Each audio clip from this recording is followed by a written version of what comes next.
Good evening students, welcome in my channel. आज हम लोग केमिस्ट्री के लेक्चर को आगे कंटिन्यू करेंगे। तो चलिए शुरू करते हैं। हमने कल फ्री रेडिकल तक बात कर लिया था, तो आज हम कार्बोकैटायन के बारे में कुछ बता देते हैं। कार्बोकैटायन क्या होते हैं और ये इनके कुछ फीचर्स। तो चलिए शुरू करते हैं वीडियो को। तो कार्बोकैटायन मतलब ऐसे ही पता चला है कैटायन होगा, कार्बन का कैटायन। तो ये होते हैं, जैसे मान लीजिए अगर कोई कार्बन है और इस पे अगर ये प्लस चार्ज है तो इसी को कहते हैं कार्बोकैटायन।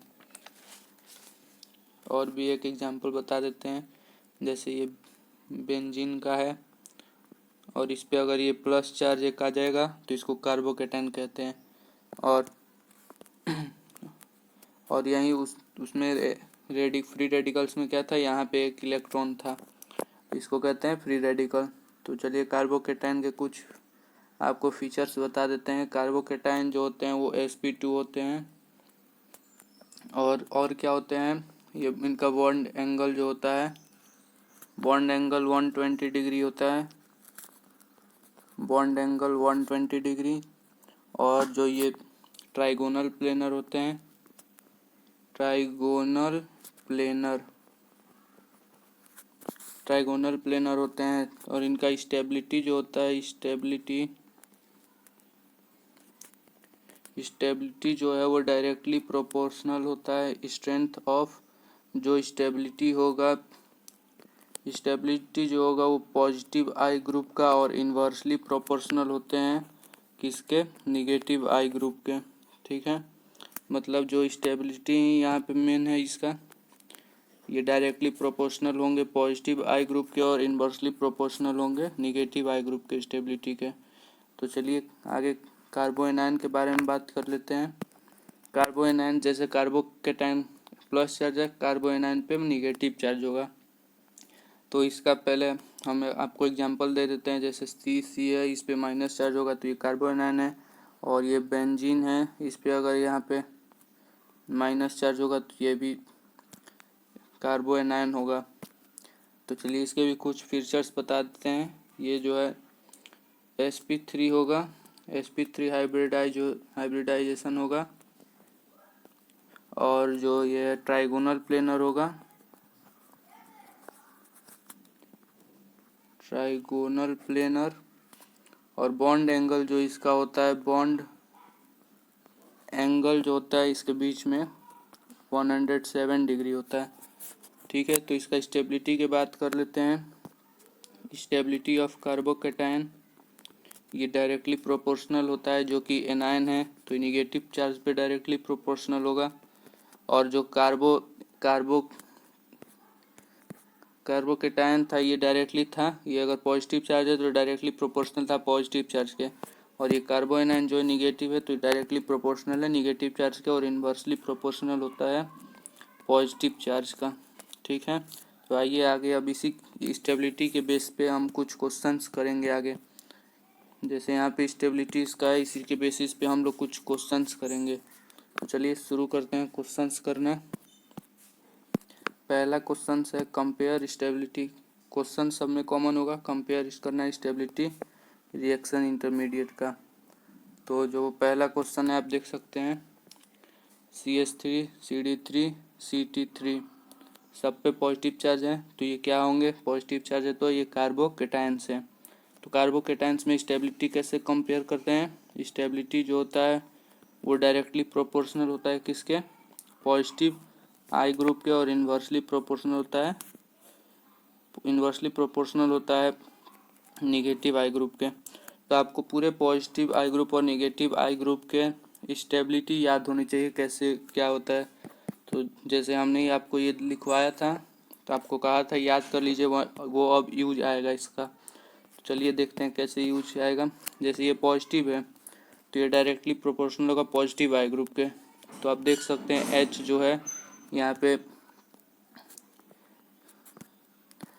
पे जो H है वो आपको पता होगा पॉजिटिव आई ग्रुप में आता है, D भी पॉजिटिव आई ग्रुप में और T भी पॉजिटिव आई ग्रुप का है। आप यहाँ पे हम आपको दिखा देते हैं एक बार, अगली बार से हम डायरेक्ट करेंगे, आपको याद होना चाहिए। जैसे यहाँ पे देख लीजिए पॉजिटिव आई ग्रुप है और पॉजिटिव आई ग्रुप है और इसमें H है, D है, T है। तो H से ज़्यादा स्टेबल D है, D से ज़्यादा स्टेबल T है। तो इसी के बेसिस पे हम वहाँ पे करेंगे। तो H से ज़्यादा स्टेबल जो होगा वो D वाला होगा, पॉजिटिव चार्ज मतलब कार्बोकेटायन, और जो इससे ज़्यादा स्टेबल होगा T वाला होगा, मतलब हाइड्रोजन ज़्यादा स्टेबल ड्यूट्रियम, ड्यूट्रियम से ज़्यादा स्टेबल ट्रिटियम। ठीक है, यही होगा इसका स्टेबिलिटी। चलिए अगला क्वेश्चन देखते हैं। अगला क्वेश्चन भी कार्बोकेटायन का ही है। हम पहले कार्बोकेटायन का क्वेश्चन कर लेंगे, फिर कुछ फ्री रेडिकल्स का करेंगे। फ्री रेडिकल्स का कम ही करेंगे क्योंकि जो फ्री रेडिकल्स है वो कार्बोकेटायन से ही सिमिलर होता है। तो चलिए आगे शुरू करते हैं क्वेश्चंस को। आप यहाँ पे देख सकते हैं, यहाँ पे सिंगल बॉन्ड है, यहाँ पे डबल बॉन्ड है और यहाँ पे ट्रिपल बॉन्ड है। और जो पॉजिटिव चार्ज है यहाँ पे तो सब कार्बोकेटायन है। तो इसका जो स्टेबिलिटी डायरेक्टली प्रोपोर्शनल होगा किस पे, पॉजिटिव आई ग्रुप पे, और इन्वर्सली प्रोपोर्शनल होगा निगेटिव आई ग्रुप पे। चलिए बताते हैं आपको ये कैसे सॉल्व होगा। आप एक बार कोशिश कर लीजिए इसको, तो हम बताते हैं इसको अब कैसे सॉल्व करेंगे। तो आप यहाँ पे देख सकते हैं, यहाँ पे CH2 पे पॉजिटिव चार्ज है और एक CH3 मिथाइल है। तो मिथाइल आपको पता होगा कौन सा ग्रुप, मिथाइल आपको पता होगा एक पॉजिटिव आई ग्रुप है, जो कि इसका मिथाइल एक पॉजिटिव आई ग्रुप है जो इसको पॉजिटिव चार्ज को इलेक्ट्रॉन देगा, इलेक्ट्रॉन पॉजिटिव आई ग्रुप को देगा, जिसके वजह से इसकी स्टेबिलिटी घटेगी, मतलब बढ़ेगी, स्टेबिलिटी बढ़ेगी। और ये जो यहाँ पे जो CH2 है, CH2 तो है लेकिन यहाँ पे बॉन्ड है बीच में, लेकिन बॉन्ड आप जानते होंगे, आपको हम बताए थे एक निगेटिव आई ग्रुप है जो कि इससे स्टेबिलिटी इसका घटाएगा, स्टेबिलिटी इसका घटाएगा इससे इलेक्ट्रॉन लेके। और ये भी एक निगेटिव आई ग्रुप है, ये भी इसका स्टेबिलिटी घटाएगा इससे इलेक्ट्रॉन लेके। ये इसका स्टेबिलिटी बढ़ा रहा था और ये जो स्टेबिलिटी इसका घटा रहा है। तो आप अब इन दोनों में कौन सा ज़्यादा स्टेबिलिटी घटाएगा, ये भी घटा रहा है और ये भी घटा रहा है। तो आपको हमने बताया था कि निगेटिव आई ग्रुप में जो होता है वो ट्रिपल बॉन्ड वाला ज़्यादा निगेटिव होता है, तो ये इन्वर्सली प्रोपोर्शनल है, तो ये कम इसका स्टेबिलिटी घटाएगा। और ये जो कम निगेटिव आई ग्रुप में आपको हम लिखवाए थे, triple bond is more effective than double bond in negative I group. और आपको पता है कि स्टेबिलिटी जो कार्बोकेटायन का होता है 1/, निगेटिव आई ग्रुप होता है। तो इससे आप देख सकते हैं ये इन्वर्सली प्रोपोर्शनल है, मतलब जिसका ज़्यादा स्टेबिलिटी होगा वो इसको कम मतलब अनस्टेबल करेगा। तो आप देख सकते हैं ट्रिपल बॉन्ड ज़्यादा स्टेबल है तो इसको कम स्टेबल करेगा। वैसे ही यहाँ पे डबल बॉन्ड कम स्टेबल है, यहाँ पे निगेटिव आई ग्रुप में कम स्टेबल है, तो ये इसको ज़्यादा नहीं कर पाएगा, तो इससे इसका स्टेबिलिटी हो जाएगा इसका सबसे ज़्यादा, फिर इसका ज़्यादा, फिर इसका। ठीक है, तो चलिए अगला क्वेश्चन देखते हैं। तीसरा क्वेश्चन है, तो चलिए अब हम शुरू करते हैं, बताते हैं आपको कैसे इसको करेंगे। आपको ये पता होगा CH3 जो है ये पॉजिटिव आई ग्रुप है, यहाँ पे एक पॉजिटिव आई ग्रुप है, यहाँ दोनों तरफ पॉजिटिव आई ग्रुप है, यहाँ तीन तरफ पॉजिटिव आई ग्रुप है। तो आपको पता होगा पॉजिटिव आई ग्रुप जो होते हैं वो कार्बोकेटायन को और स्टेबल करते हैं, तो ये इलेक्ट्रॉन दे के इसको स्टेबल करना चाहेगा, ये एक तरफ से देगा और ये भी वही सेम है, बस ये दोनों तरफ से, तो दोनों तरफ से देगा और ये तीन तरफ से देगा। तो आप ऐसे ये तो कॉमन सेंस से बता सकते हैं कि एक तरफ से दे रहा है तो ये कम स्टेबल करेगा, ये दो तरफ से दे रहा है तो इसे ज़्यादा स्टेबिलिटी करेगा इसको और ये जो तीन तरफ से दे रहा है इलेक्ट्रॉन तो ये और ज़्यादा स्टेबल होगा। तो इससे आप स्टेबिलिटी इसकी कंपेयर कर सकते हैं, ए वाला से ज़्यादा बी और बी से ज़्यादा सी, सबसे ज़्यादा स्टेबल कंपाउंड ये होगा। ठीक है, तो चलिए अगला क्वेश्चन देखते हैं। ये क्वेश्चन आपको पता होगा ये भी कार्बोकेटायन ही है और इसका स्टेबिलिटी आपको कंपेयर करना है, सेम इसी की तरह है। ध्यान से थोड़ा एक बार अपने से करिए फिर हम बताते हैं, सेम पिछले थर्ड वाले क्वेश्चन की तरह। तो चलिए अब हम बताते हैं। यहाँ पे देखिए ये एक तरफ से इलेक्ट्रॉन देना चाहेगा, ये अब मिथाइल है यहाँ पे, तो ये एक पॉजिटिव आई ग्रुप है, इसको इलेक्ट्रॉन देके स्टेबल करना चाहेगा। ये एक तरफ से देगा इलेक्ट्रॉन, यहाँ पे दो तरफ से इलेक्ट्रॉन मिल रहा है, यहाँ पे तीन तरफ से इलेक्ट्रॉन मिला है, एक इधर से, एक इधर से और एक ऊपर से। ठीक है, तो ये एक तरफ से मिलेगा, ये थोड़ा स्टेबल होगा, ये दो तरफ से मिलेगा, ये और स्टेबल होगा, ये तीन तरफ से मिलेगा, ये और ज़्यादा स्टेबल होगा। जैसे आप कह सकते हैं आपको कोई मम्मी 1 रुपया दी तो आप खुश हुए, पापा भी 1 रुपया दिए और खुश हुए, अब और भैया भी 1 रुपया दे दिए और भी खुश होंगे। तो मतलब आपको जितना ज़्यादा मिलेगा उतना ज़्यादा आपको खुशी होगी। वैसे ही यहाँ पे भी है, यहाँ पे एक तरफ से मिल रहा है इलेक्ट्रॉन तो ये थोड़ा खुश है, स्टेबल है। यहाँ पे दो तरफ से मिल रहा है तो और स्टेबल हुआ, यहाँ तीन तरफ से इलेक्ट्रॉन मिल रहा है और ये स्टेबल हुआ। तो इससे इसका स्टेबिलिटी जो होगा हो जाएगा ए से ज़्यादा बी, बी से ज़्यादा सी, तो मतलब सबसे ज़्यादा स्टेबल ये वाला कंपाउंड होगा। तो चलिए अगला क्वेश्चन देखते हैं, 5वां क्वेश्चन। इसको कुछ देर अपने से सोचिए फिर हम बताते हैं। इसको अनस्टेबल करेगा, यहाँ पे भी अनस्टेबल करेगा, यहाँ पे भी, और ये तो ऐसे ही ग्रुप है, इसमें कुछ चेंजेस नहीं होगा। तो यहाँ पे मतलब सबसे ज़्यादा स्टेबल हम पहले ही, इसमें तो इलेक्ट्रॉन लेके अनस्टेबल कर रहा है, इसमें भी इलेक्ट्रॉन लेके अनस्टेबल कर रहा है, इसमें भी इलेक्ट्रॉन लेके अनस्टेबल कर रहा है, लेकिन इसमें कुछ नहीं हो रहा है, मतलब इसका सबसे ज़्यादा स्टेबिलिटी होगा। क्यों होगा स्टेबिलिटी? क्योंकि इसमें ये तो पहले से अनस्टेबल तो है, लेकिन ये और अब अनस्टेबल होगा, क्योंकि निगेटिव आई ग्रुप जो NO2 है वो निगेटिव आई ग्रुप है और ये इलेक्ट्रॉन लेके इसको अनस्टेबल करेगा। लेकिन इसमें तो ना कोई ले रहा है ना कोई दे रहा है, तो ये जैसा ग्रुप है वैसा ही रहेगा। मतलब इसमें इलेक्ट्रॉन ले के ज़्यादा और अनस्टेबल कर रहा है, इसमें कोई अनस्टेबल करने वाला नहीं है, इसलिए इन चारों में से सबसे ज़्यादा स्टेबल जो है वो ये होगा। ठीक है, तो अब ये तो हो गया सबसे ज़्यादा स्टेबल। उसके बाद क्या आएगा? तो आप देख सकते हैं, ये आपको बताए थे हम पहले ही फर्स्ट लेक्चर में या सेकंड लेक्चर में बताए होंगे कि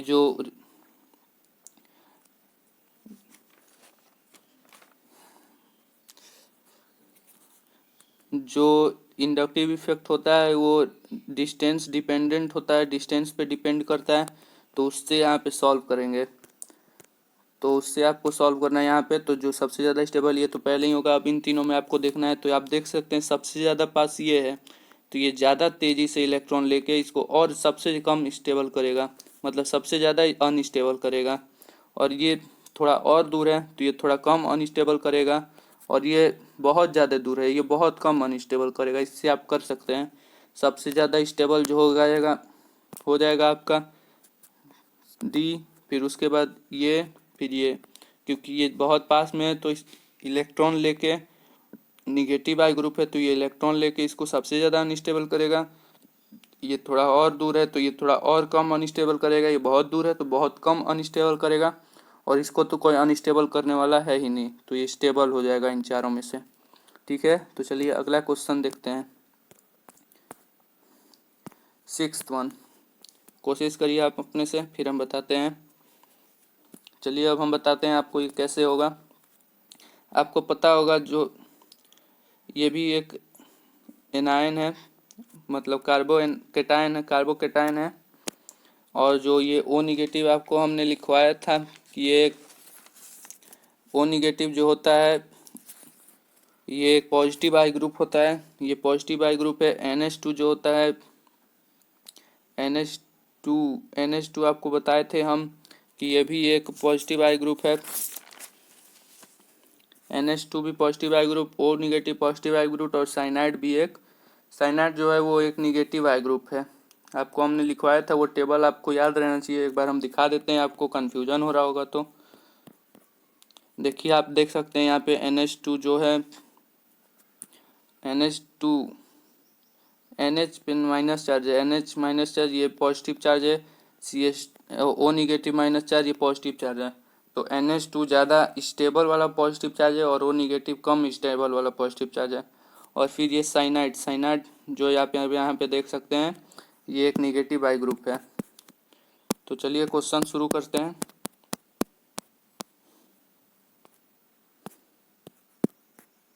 तो आप देख सकते हैं ये एक पॉजिटिव आई ग्रुप है, ये भी पॉजिटिव आई ग्रुप है, और ये एक निगेटिव आई ग्रुप। तो पॉजिटिव आई ग्रुप इसको स्टेबल करेगा, ये भी पॉजिटिव आई ग्रुप इसको स्टेबल करेगा और ये जो है अनस्टेबल करेगा इसको, और ये तो सिंपल ही है, तो इसमें कोई चेंजेस नहीं हो रहा है।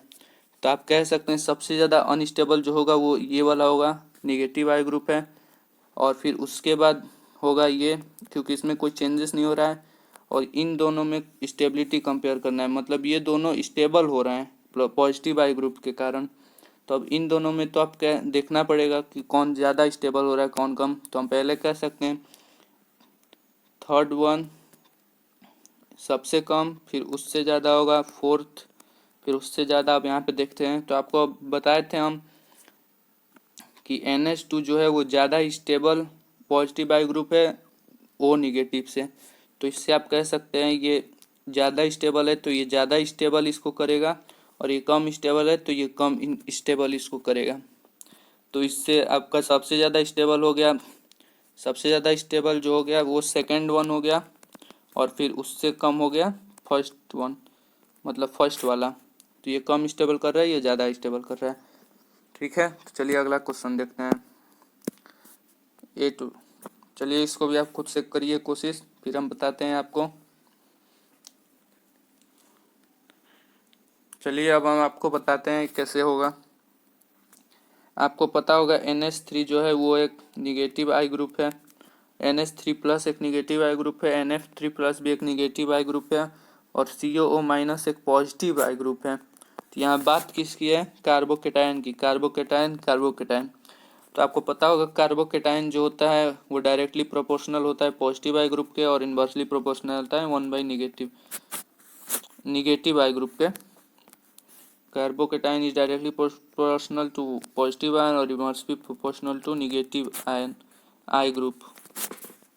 तो ये एक निगेटिव आई ग्रुप, ये भी निगेटिव आई ग्रुप, ये पॉजिटिव आई ग्रुप। तो आप पहले ही कह सकते हैं ये सबसे ज़्यादा स्टेबल होगा, पॉजिटिव आई ग्रुप है तो ये कार्बोकेटायन को ज़्यादा स्टेबल करेगा, और ये अनस्टेबल करेगा, ये भी अनस्टेबल करेगा। तो अब ये तो सबसे ज़्यादा स्टेबल हो गया, इसको पहले ही हम हटा सकते हैं। अब इन दोनों में कंपेयर कर रहा है कि कौन ज़्यादा स्टेबल है, मतलब कौन कम अनस्टेबल कर रहा है इसको।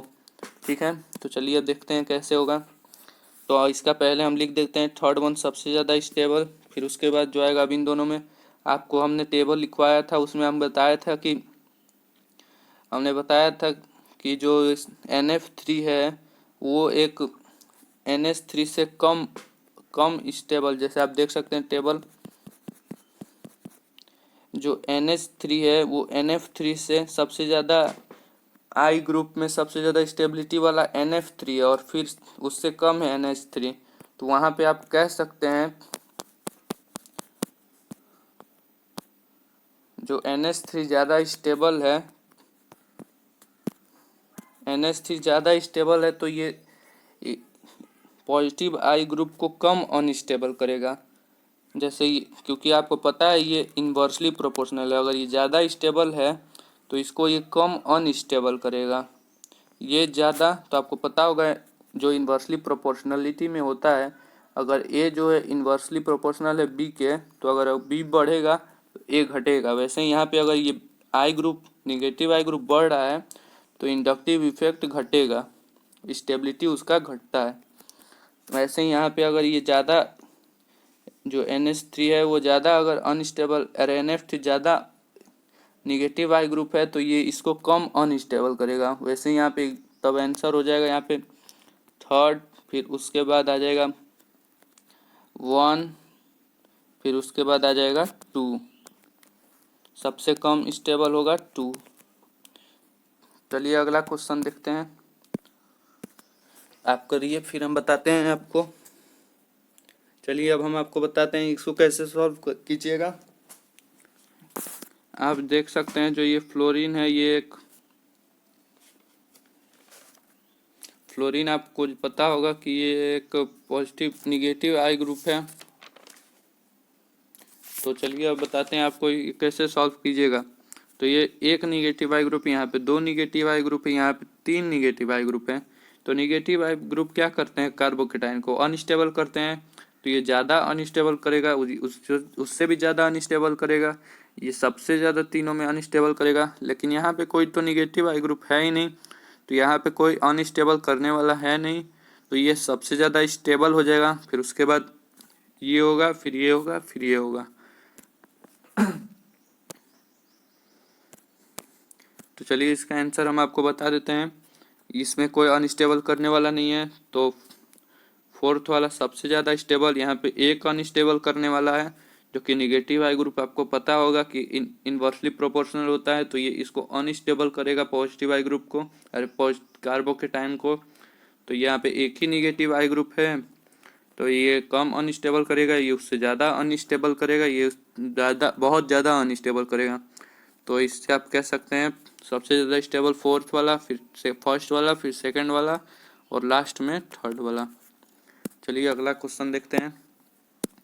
हमने कहा था कि लास्ट में 1-2 क्वेश्चन हम कार्बोकेटाइन फ्री रेडिकल्स का भी देखेंगे, क्योंकि जो फ्री रेडिकल्स होते हैं वो सेम होते हैं कार्बोकेटाइन से ही। तो फ्री रेडिकल्स का पहला क्वेश्चन है CH3 CD3 CD3।